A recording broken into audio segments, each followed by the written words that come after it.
Good evening, everyone. Tonight we'll be debating that communism is worse than fascism. In this debate, pro wins if I can prove that communism is a worse system and that fascism is better. And con wins if he can prove that communism is a better system and that fascism is worse. This debate should be judged around three contentions. 1, human rights violations. 2, economic power. And 3, transition of power away from that system. I'd like to first have my opponent, the viewers and judges, picture something with me. You are now a dictator. You have taken control of a nation, and you are now charged with coming up with a new system of government. However, you only have two choices. You must choose between a fascist government or a communist government. Now, as a dictator, this is not a choice to be taken lightly, as this is a choice that will determine the success or failure of your new country. So what you must do is look at where these theories have been applied and the success of those nations. Sure, you would look into the written theory of fascism and communism, but ultimately what matters most to you is how these theories have been applied and which nation has been successful. So let's first look at the theories and definitions so we have a base to work off of. But what is most important is how these theories have been applied historically, because they are our best metric for which system is better and which system is worse.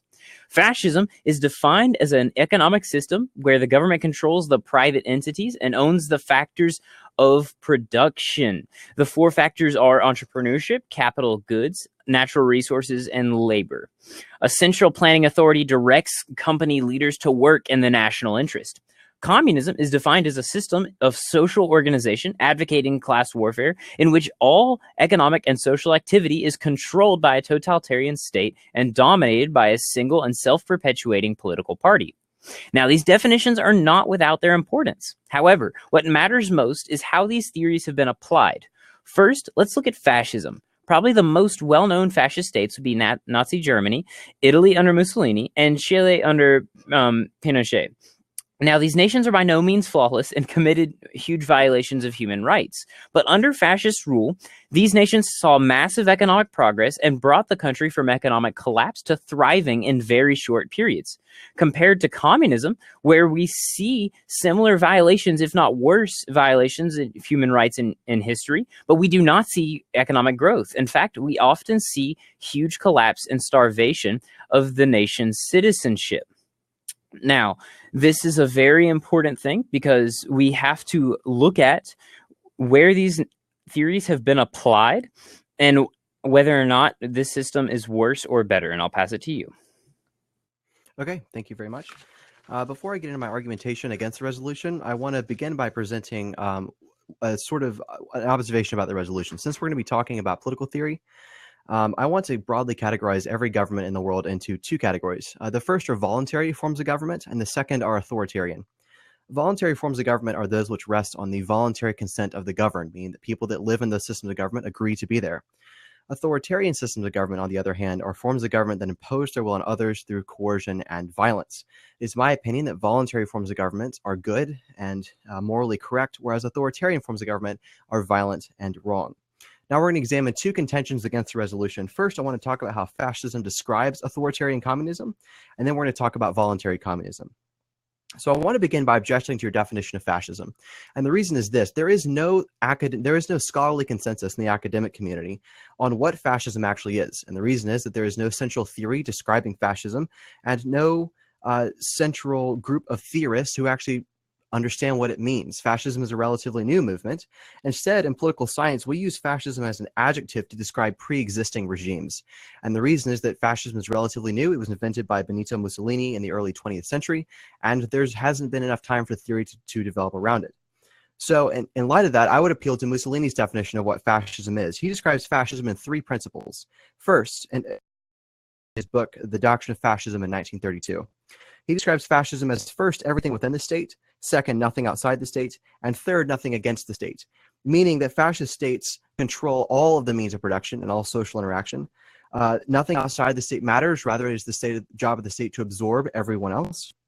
And finally, that no dissent against the state will be tolerated in any form. These principles mean that authoritarian communism, like Soviet Russia, Maoist China, or North Korea under Kim Il-sung, are indistinguishable from fascism. While they may be communist in theory, they are fascist in practice. What that means is that fascism and authoritarian communism are both bad 100% of the time. Fascism is always evil, as all authoritarian governments are. However, voluntary communism could not be more different.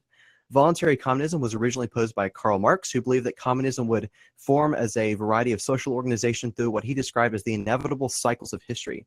People who still hold these theories today are known as anarcho-communists, and they impose their will on no one. They organize themselves in voluntary communities like the Twin Oaks community in Virginia, Lungo, Freetown Christiana in Denmark, the Acorn Community Farm in Virginia, or Trumbleplex in Detroit. These are groups of voluntary communists who impose their will on no one and who lack fascist characteristics. What this means for the judges is that fascism is bad 100% of the time, since it's a violent and authoritarian form of government. Communism has had authoritarian variants for sure, and they're notorious in the books of history. However, that does not describe all of communism. And since communism has a peaceful, voluntary side, it is my opinion that fascism is worse. So let's look at voluntary communism and authoritarian communism. Well, first of all, we have to look at the fact that if we are going to determine which theory is better, we need to look how it is steadily applied, which is communism is most often applied and on a large scale has to come with authoritarianism.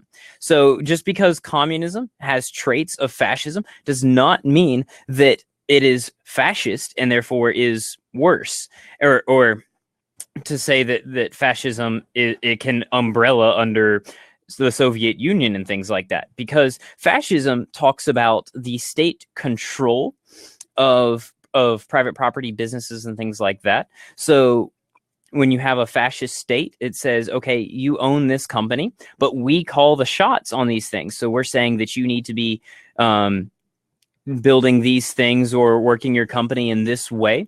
And we have to look at that. Now, the communism comes with state ownership and control, meaning that you have no ownership or say in how your business works or operates. And so what you see with that is a lot better decisions and better economics come from fascism than do communism. If we're going to look at the Soviet Union versus Germany, because I think that's one of the best metrics of communism versus fascism, you have Joseph Stalin in his communist state that does come with authoritarianism, which realistically on a grand scale, you have to apply authoritarian systems with communism. It is not going to be voluntary on a mass scale. It's just inconceivable. And so when we're looking at Germany and Stalin's state of the Soviet Union, we need to look at Germany is having huge economic booms. We have Hitler is coming in and revamping the economy. We see the German economy goes from in shambles, money being worth more to burn than to spend with, all the way into huge economic success. And that is very key. The contention of economic power versus where we're seeing Russia, where they basically go into huge economic collapse post-wartime boom because the system is not one that fosters economic growth, because it values equality over success. And when you have that value of equity and equality over success, you are ultimately not going to see that same level of production. Let's get into human rights violations as well. Nazi Germany definitely committed mass human rights violations with the Holocaust, but we also saw Stalin pushing the same human rights violations with persecution of Jews and other groups. And then also we saw huge starvation and other things like that. Okay, so I want to respond to both your arguments. Looking at the responses you made to my case, then we'll move back to yours. So you argued that communism is not the same thing as fascism, because in communism, the state controls everything, and in fascism, there is some private sector. So I want to make two responses to this argument briefly. The first is that Mussolini disagrees with you. So arguably the most credible, the person with the most credibility to define what fascism actually means, the founder of it, his first principle of fascism from the Doctrine of Fascism in 1932 is everything within the state, meaning that in true fascism, the state controls absolutely everything. And so that element, it is indistinguishable from communism. What you're referencing with some private sector remaining is a popular definition of fascism. It's propagated by people who do not know much about politics or history. But according to Mussolini, the state would in fact control everything. And secondly, we can actually see this historically with fascist states. If you want to talk about Nazi Germany, As soon as Hitler came to power, he nationalized everything. He turned Germany into the war machine the world has ever seen. He nationalized the railroads, the utilities, and turned all manufacturing almost exclusively to making items and goods for the making of war. He nationalized everything. There was no private sector under Germany. They took everything, and the countries that they conquered, they nationalized their industries as well and used them to support the German war machine. So that's a really good example of a fascist state that behaves in a manner indistinguishable from a communist state. Now, I want to go back and talk a little bit about this history of fascism argument. You argue that fascist states thrive in the short term while communist regimes just drive themselves into nothingness. I like to point out that every fascist mentioned in the past 6 minutes no longer exists today, as well as every communist regime that you have mentioned. And the reason is they both end the same way. They both end in an economic collapse with massive human rights violations. And despite what you say, there is no economic boom in fascist states. The boom that you're referring to would be the radical reordering around the economy, around the making of war. It's what Mussolini did when he took over Italy. It's what Hitler did when he took over Germany. Same thing happened with Pinochet in Chile. When a militaristic fascist takes over a country, they reorient the entire economy around making things, making goods and services that will allow them to fight wars. And as Keynesian economics tells us, when you raise taxes and artificially stimulate the economy through things like printing money, it does stimulate the economy for a short period of time. It looks like it does anyway, but what you're doing is you're inflating a financial bubble, and they all collapse. So in this manner, fascist and communist states are, again, indistinguishable because communist regimes do the exact same thing. When they take over a country, they nationalize all the industry and immediately start making war on the evil capitalists that they're supposed to be opposing. So this is not a lasting economic bubble. It happens in fascist states and in communist states, and it both ends in the same way, which is economic destruction, human rights violations. So again, in this way, they are indistinguishable. And I would refer you back to the distinction between voluntary and authoritarian forms of government. They're both equally evil. All right, so I want to get into a point to your talk about Mussolini's definition of fascism being the end-all, be-all of how we look at fascism. Now, we can't just look to Mussolini's definition because he wasn't the only theorist at the time. Maybe he was one of the first, maybe he was one of the founders, but if the system adapts, if it's implemented differently, then fascism can adapt and change, right? Same with communism. The theories can adapt and change, whereas Karl Marx saw it as a very voluntary system, but all implementations that we saw in the world were very authoritarian. So logically, we would look to where we've seen the most implementation, right?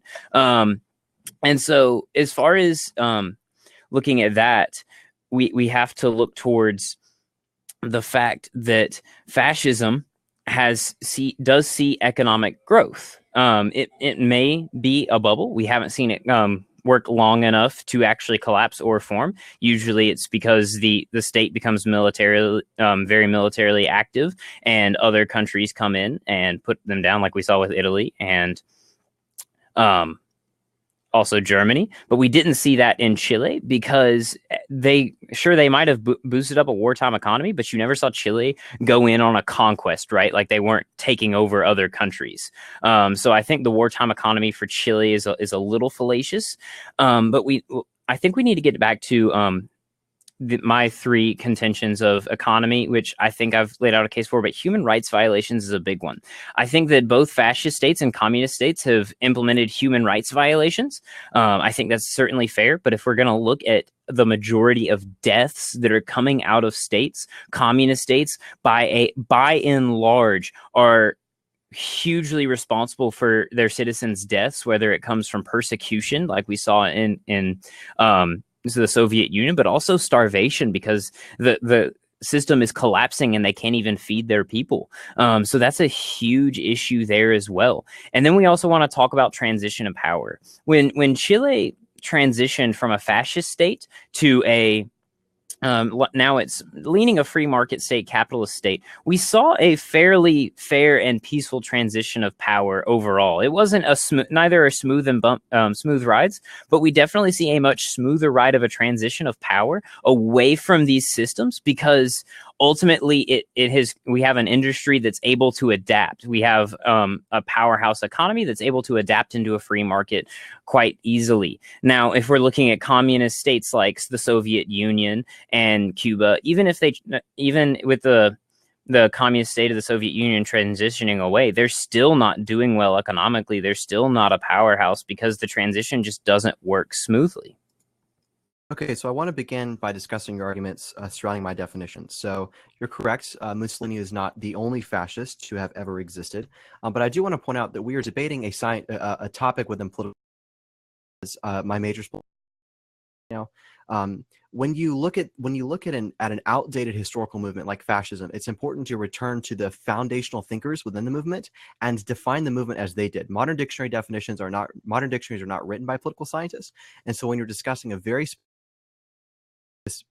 you need to refer to people who were there, who started the movement, who actually knew what they were talking about. So Mussolini is the first fascist. He's also the only fascist that I'm aware of that provides a cohesive philosophical definition of what the movement actually is. And when you're debating political philosophy, his definition is more credible and more accurate than your dictionary, and so that's the definition that we should prefer.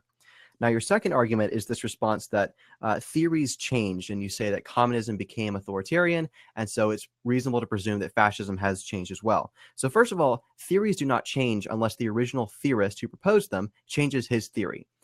Fascism, or the theory of communism, Marx's writings have not changed. Communism has been implemented in a whole bunch of different ways. Like I talked about in my first speech, authoritarian communism is radically different from Marx's form of communism. Authoritarian communism, in its philosophical sense, is indistinguishable from the behavior of fascist dictators. And so communism did not become authoritarian. Fascists implemented communism. That's the distinction that we need to make.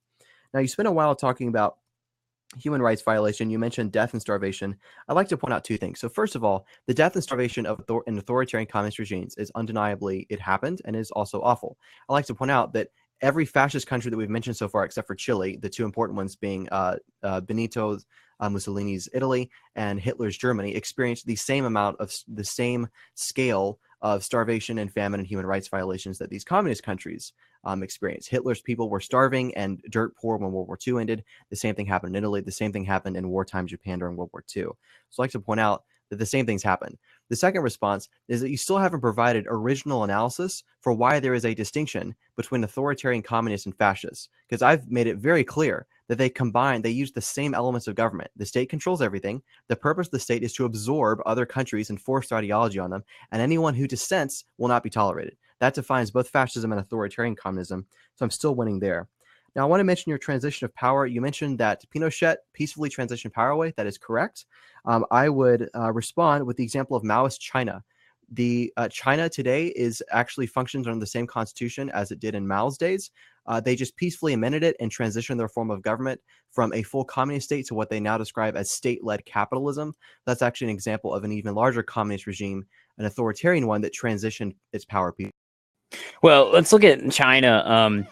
Because I think it's very fair to say that they're even more of a fascist. They lean more fascist than they do free market capitalism, because they still the state still controls a lot of the industry. The state still controls all the ways and similar to fascist governments. So I think it's fair to say that China transitioned more to a fascist style of government than a capitalist system of government, because they definitely do not have capitalism. They do not have a free market by any stretch. I think what we need to look at is, my opponent brings up that we need to define this distinction between authoritarian communism and fascism. And my opponent is right. They have some similarities, and they are pretty similar, and they're implemented in similar ways. The difference is the success of those nations. Italy, Chile, and Germany were all much more economically successful than communist authoritarian states like the USSR were. So we have to say that obviously that authoritarian communist state is worse than the fascist state that it's compared to. I think that's a very fair metric to compare it to. And if you're going to say that if we're picking communism being worse than fascism, and your only instances of voluntary communism are in very small communes of very small bands of people that are basically living like Amish people, if we're being honest, then we have to look at that as impractical for a huge nation setting it up. If we haven't seen an actual nation implement this and it be successful, then you can't argue or deny, you can't approve or deny its success if we haven't seen a large scale implementation. And then also I want to point out a difference between authoritarian communism and fascism is wealth redistribution. Wealth redistribution is key here because communism and authoritarian communism practices wealth redistribution in a way that fascism does not. Fascism allows for success of individuals, which can allow for individual stride for success, which often led to economic success. The USSR did not practice these things, and they did attempt practicing wealth redistribution, which is another thing that led to economic collapse. And to say that Italy and Germany were in famine and things like that towards the end of World War II, well, when you have Germany, or when you have the Allies closing in on you and destroying your entire infrastructure and you're being bombed, of course you're not going to have a successful regime and economic state when all of your product is being destroyed. I think that's completely fair. All right, so I want to begin by discussing China. You said that China became more fascist since they were communist. I just want to clarify that this is actually not true.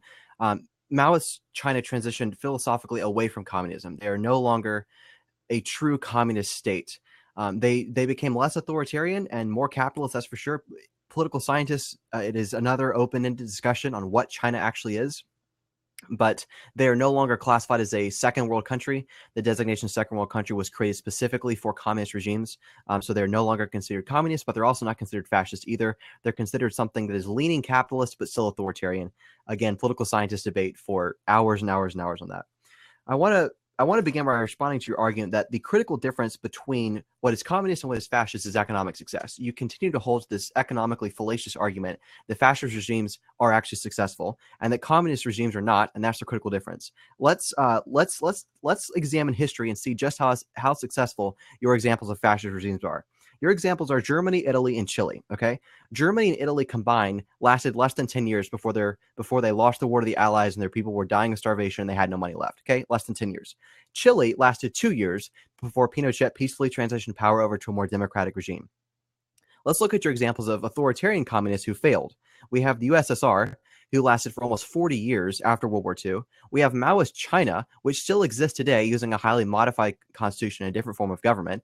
But Maoist China has technically not collapsed. We also still have the Democratic People's Republic of China, the Democratic People's Republic of Korea, North Korea, which has peacefully existed since the Korean War, right? So these are all countries that lasted many, many, many years longer than all your examples of fascism. So if you want to examine economic success, technically speaking, all the authoritarian communist ones are actually more economically successful than all your examples of fascism combined. Now, you've argued that I only have a few small examples of voluntary communism, and you're correct. I do only have a few small examples. But what's important here is the philosophy. I'm posing a philosophical argument here. My argument is that authoritarian forms of government are always bad, and you so far have not contested the fact that fascism is only ever authoritarian. On the other hand, my argument is that voluntary forms of government are peaceful and beneficial. I have 5 clear examples of peaceful communist forms of government that are good. We have 0 examples of fascism because so far we both agree that fascism is always authoritarian, and you have not yet contested the idea that authoritarian forms of government are bad. So it's actually not true that communism is worse than fascism because fascism is authoritarian 100% of the time, whereas communism is authoritarian most of the time, but not always, as Marx originally intended. Now, as far as wealth distribution is concerned, this argument doesn't prove in any meaningful way that communism is somehow worse. Fascist and communist regimes both participated in wealth redistribution. Germany was particularly famous for redistributing the wealth of all the Jews that lived in Germany. I'd hate to see you defend that.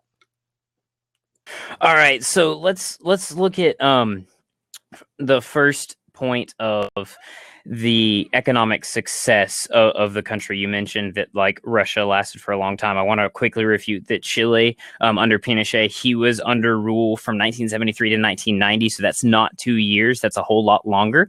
So that's a flaw there. But if we're looking at Russia lasting for so long, the country lasted a decent amount of time. But the biggest thing there is the people are starving and dying in the millions. Like over 90 million people were starving to death in the USSR. And I wouldn't call that being economically successful, right? Like just because you're a big nation and you're kind of holding out doesn't mean that you're successful. And when you look at Germany, Italy, and Chile, those countries, or specifically Italy and Germany, those countries didn't last as long because they were in a time of world war and they lost a world war. That is what ended that economy. It wasn't that a bubble popped and they lost. It's that they lost a war, and so the country disbanded, right? I think that's intellectually fair to say.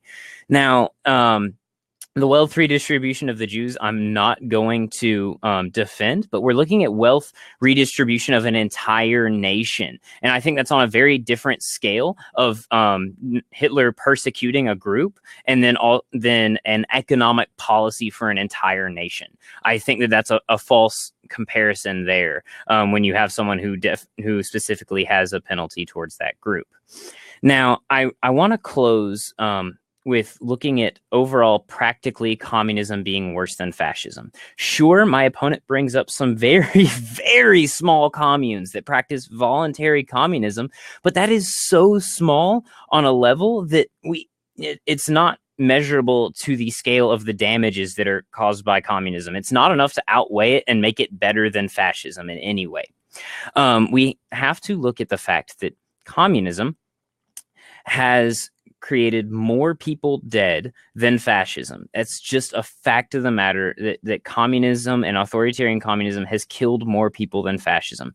Fascism has led to more and greater economic success than communism ever has.